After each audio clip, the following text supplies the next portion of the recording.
Salut à tous et à toutes, moi c'est Kejin, j'espère que vous allez bien et on se retrouve aujourd'hui pour un nouveau numéro de Séance vers le futur. Et aujourd'hui on va... Excusez-moi, juste une seconde. Bordel. Oui, allô? Vous avez été sélectionné! Gagnez un iPhone 47 dès maintenant, c'est facile!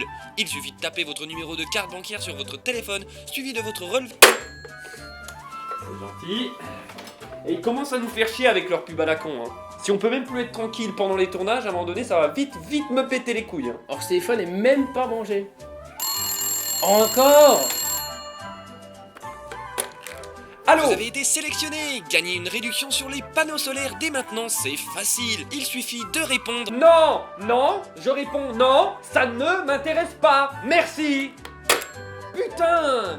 Oh mais il commence à... Wow, ta mère. Bon, écoute-moi bien Pedro, hein? T'es gentil, mais tu commences gentiment à me péter les couilles. Donc maintenant, toi et tes pubs, vous allez bien vous faire... Non, cette fois mon gars, c'est toi qui vas te faire enculer, ok? Tu vas m'écouter, tu crois que ça me plaît de me faire insulter toute la journée? Hein? T'as cru quoi? Quand j'étais petit, je voulais être voix off de téléphone, tu crois que c'était ça mon rêve? Tu sais quoi? Puisque tu veux jouer au con avec moi, on va jouer. Je vais t'envoyer un petit quelque chose pas piqué des hannetons, tu vas moins faire le fier. Déjà, c'est du rapide. Ah bah c'est sûr que c'est pas Chronopost. Bah alors? C'est quoi? Attends 2 secondes, je l'ouvre. Ah, c'est un film. Bah je pense qu'il veut qu'on en parle. Étant donné que t'es chroniqueur cinéma, ça me semble pas totalement délirant comme développement. Enfin après tu fais ce que tu veux. Si tu veux te mettre sur un pied et te brosser les dents avec des moufles, c'est toi qui vois. Ah, ouvre-moi ta gueule là déjà, hein. Oh.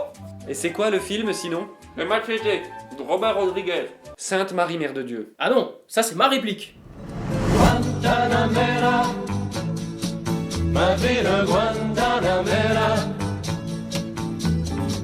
Machete est un film d'action américain sorti sur nos écrans le 1er décembre 2010 avec dans le rôle titre Danny Trejo et réalisé par Robert Rodriguez. Père et fils, ta gueule. Mais qui est Robert Rodriguez? Ta gueule, pareil. Robert Rodriguez, aussi surnommé The Wizard, Tu es un sorcier, Robert. est un réalisateur américain d'origine mexicaine né le 20 juin 1968 à San Antonio, au Texas. Il occupe régulièrement sur ses films les postes de producteur, scénariste. Il est compositeur, directeur de la photographie, Il s'intéresse très tôt au cinéma alors qu'il n'a encore que 7 ans lorsque son père achète une caméra. il est superviseur des effets spéciaux, cadreur, chef décorateur. En 92, il se fait un nom avec son premier film El Mariachi, tourné avec un budget dérisoire de 7000 $ de l'époque. Encouragé par ce premier succès, il entreprend d'en faire une suite, Desperado, qui fera d'ailleurs connaître Salma Hayek au grand public. Et facteur, coiffeur, charcutier traiteur, bandit manchot, porte-manteau, bar à tapas. Attends, gros, t'en es où là? Je te sens perdu. Ben j'en suis encore à lister tous ses postes moi. Et vous saviez d'ailleurs que son ex-femme était productrice, qu'il a fait jouer ses nièces dans ses films et que son cousin était scénariste? Et tu savais que Danny Trejo, qui interprète Machete dans le film, est aussi son cousin au second degré? Non! En 96, il enchaîne avec Une nuit en enfer, dans lequel il met en scène George Clooney, Harvey Keitel et surtout Quentin Tarantino, avec lequel il se liera d'amitié. Pour le meilleur et pour le pire. Oui, sachant que Tarantino est le meilleur. On vous laisse deviner qui est le pire. Suit ensuite The Faculty, une série B de science-fiction écrite par Kevin Williamson, le scénariste de Scream ou de Souviens-toi l'été dernier, avec Elijah Wood et Josh Hartnett dans les rôles titres. Et qui bizarrement est un film que j'aime beaucoup. Je l'ai maté plein de fois. Moi je me souviens surtout qu'à l'époque t'étais pas mal amoureux de Jordana Brewster. Et je ne pensais jamais dire ça à voix haute un jour. Mais c'est moi qui l'ai dit. Oui, mais nous sommes la même personne. Oh mon dieu! Au début des années 2000, il crée sa propre boîte d'effets spéciaux, Troublemaker, qui lui permettra de monter différents projets, comme la saga Spy Kids, Desperado 2, Sin City et les aventures de Shark Boy et Lava Girl, dont le scénario a été écrit par son propre fils, de 7 ans. C'est un bon script, ça, puñeta. En 2007, il co-réalise le diptyque Grindhouse avec Quentin Tarantino. Il profite de cette occasion pour intégrer à son film Planète Terreur une fausse bande-annonce basée sur une idée que Rodriguez mûrit depuis des années, celle d'un justicier mexicain, Machete. Oui, parce qu'il y en a qui laissent mûrir des projets pendant des années, ça donne Avatar. Bon, il y en a d'autres qui font la même chose, bon ça donne Machete quoi. Et si au départ l'idée était de faire la bande-annonce pour se libérer, eh ben elle a rencontré finalement un tel succès qu'ils ont fini par en faire un long métrage à part entière. Donc on ne vous remercie pas. Le film nous présente donc Machete, un flic incorruptible du Mexique, qui s'en va péter la gueule à des méchants dans un boui-boui rempli de connards génériques armés jusqu'aux dents. Il les déniappe à la machette, son arme de prédilection, D'où le nom. et tombe sur une demoiselle fort peu vêtue qui s'avère être quelques raccords mal branlés plus loin. Une sacrée pute dans le sens où elle lui baise la gueule, hein, c'est le livre méchant. Si me hubieras escuchado, no te hubiéramos atrapado, cabrón. Ah, bingo, j'ai la ligne complète. Encore, pute, nichon, Steven Seagal. J'ai gagné quoi? Le droit de voir notre bon gros Steven décapiter la femme de Machete dans un déluge d'effets visuels tout cheap monté par un singe empaillé. Le même qui, quelques années plus tard, se fera une joie de coder l'application mobile pour les cinémas Gaumont-Pâté. Alors qu'il est laissé pour mort, on retrouve Machete 3 ans plus tard, au Texas, un état dans lequel il fait bon vivre lorsqu'on est mexicain.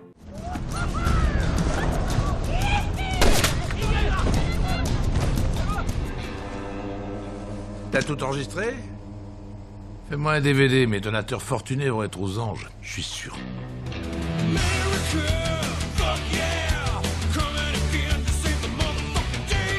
C'est pas un peu con là de se filmer en train de faire un crime? Je veux dire surtout que le gars est sénateur. Il croit pas que ça va être préjudiciable par la suite. Pendant que De Niro déroule son programme, on fait la connaissance avec l'agent Rivera de la police des frontières interprété par Jessica Alba. Elle essaie de se rencarder sur un réseau qui aide les immigrés clandestins à rentrer aux États-Unis, qui serait chapeauté par Michelle Rodriguez. Elle joue un garçon manqué, c'est ça? Et sinon, son réseau là, il a un petit nom sympa, je dirais un petit nom de code en espagnol, non? Alors, oui, mais non, ça s'appelle juste le réseau. Oui, non mais après, oui, j'imagine que c'est le genre de personne qui appelle son chien le chien.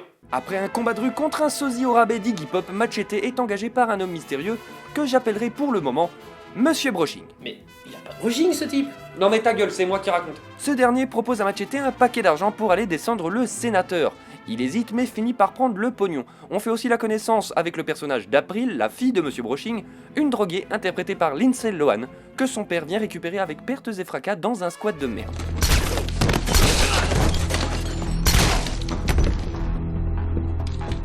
Oui, j'imagine que salut, je viens juste récupérer ma fille, c'était pas suffisant. Je te l'ai dit 1 million de fois.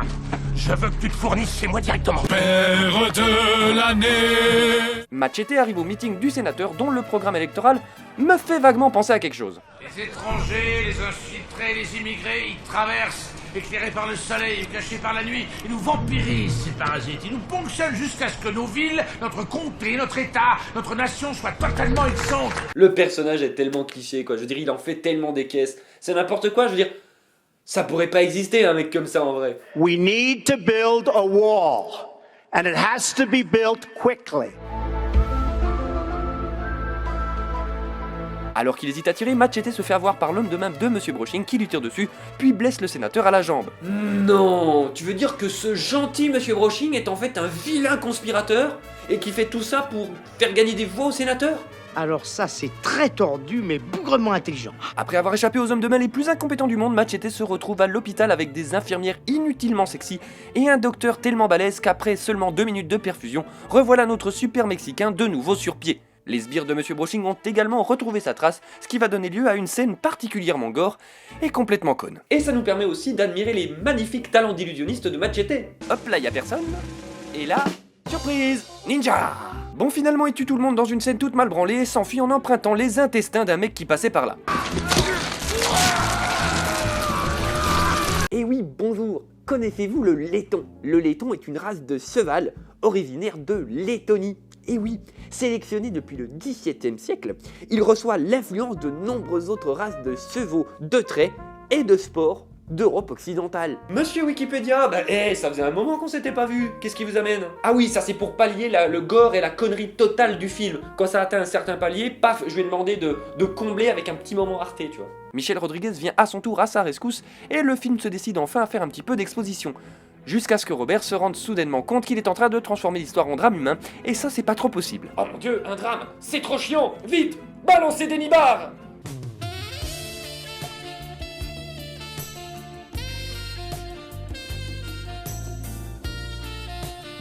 Excellent.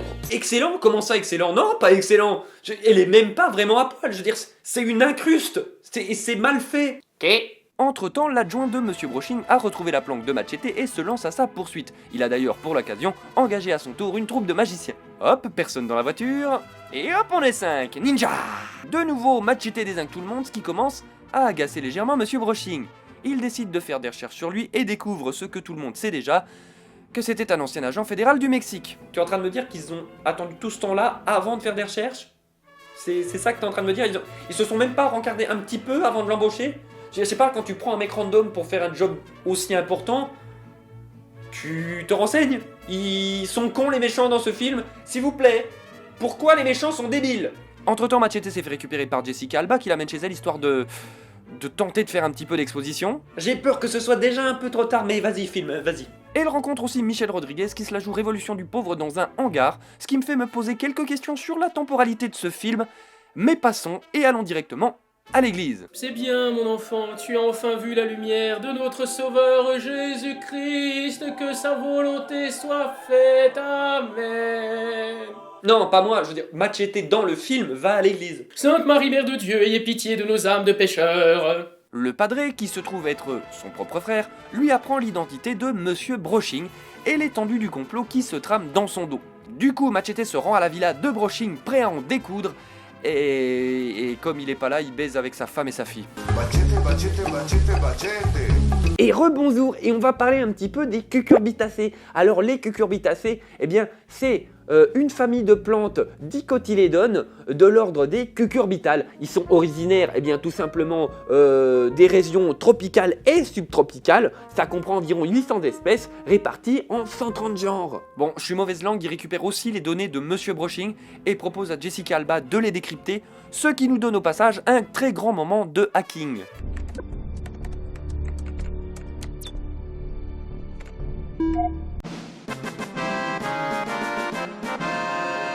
Non, excuse-moi, le film, s'il vous plaît, c'est même pas un vrai symbole, ça. Il a tapé quoi? Ctrl L pour love? On mais fous-toi de ma gueule. Bon, ensuite il se passe tout un tas de rebondissements inutiles, donc on va essayer d'accélérer.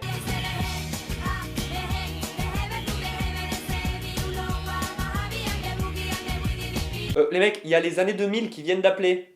Elle voudrait que vous leur rendiez leur musique de merde. Alors en gros, Michelle Rodriguez se fait tirer dans l'œil par un shérif nazi, Monsieur Broching va attaquer l'église pour soutirer des informations au padré qui finit empalé sur la croix, et des méchants débarquent chez Jessica Alba. Alors qu'à aucun autre moment dans le film, les méchants ne suspectent Jessica Alba. Enfin, je veux dire, je suis même pas sûr qu'ils la connaissent. Machete improvise.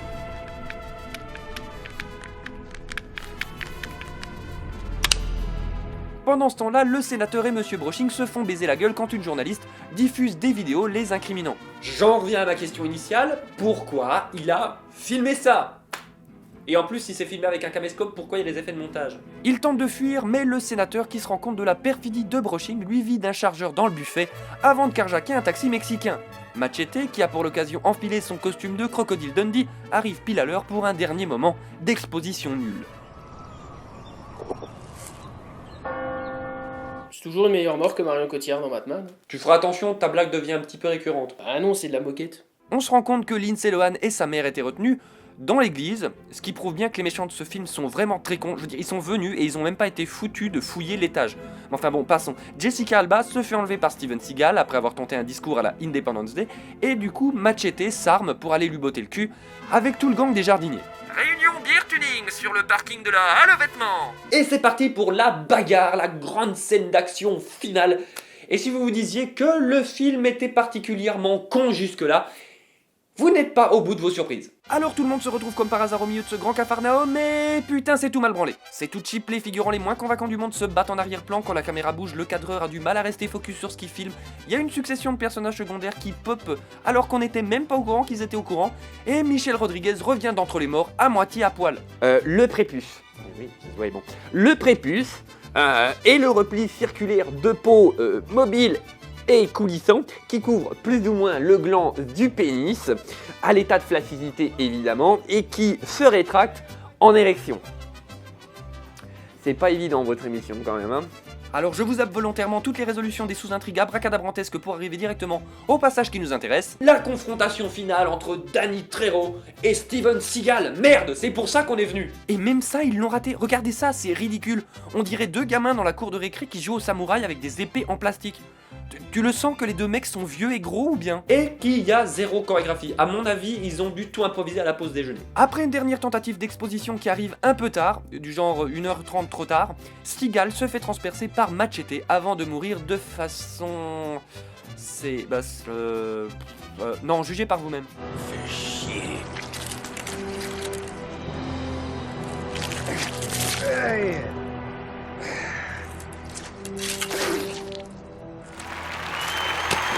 Finalement, tout est bien qui finit bien pour Machete et ses amis, les vilains rednecks sont morts. Ou en fuite, Steven Seagal est mort et le karma a décidé de jouer un petit tour à Robert De Niro, qui se fait tuer déguisé en mexicain par ses amis du début. Et c'est la fin de Machete de Robert Rodriguez. Alors la fin, oui, mais... Machete va revenir dans... Machete tue. Oh non. Machete tue encore. Non, s'il vous plaît, que quelqu'un débranche Robert Rodriguez. Par pitié. Je déteste ce film. Je le hais de toutes les fibres de mon corps.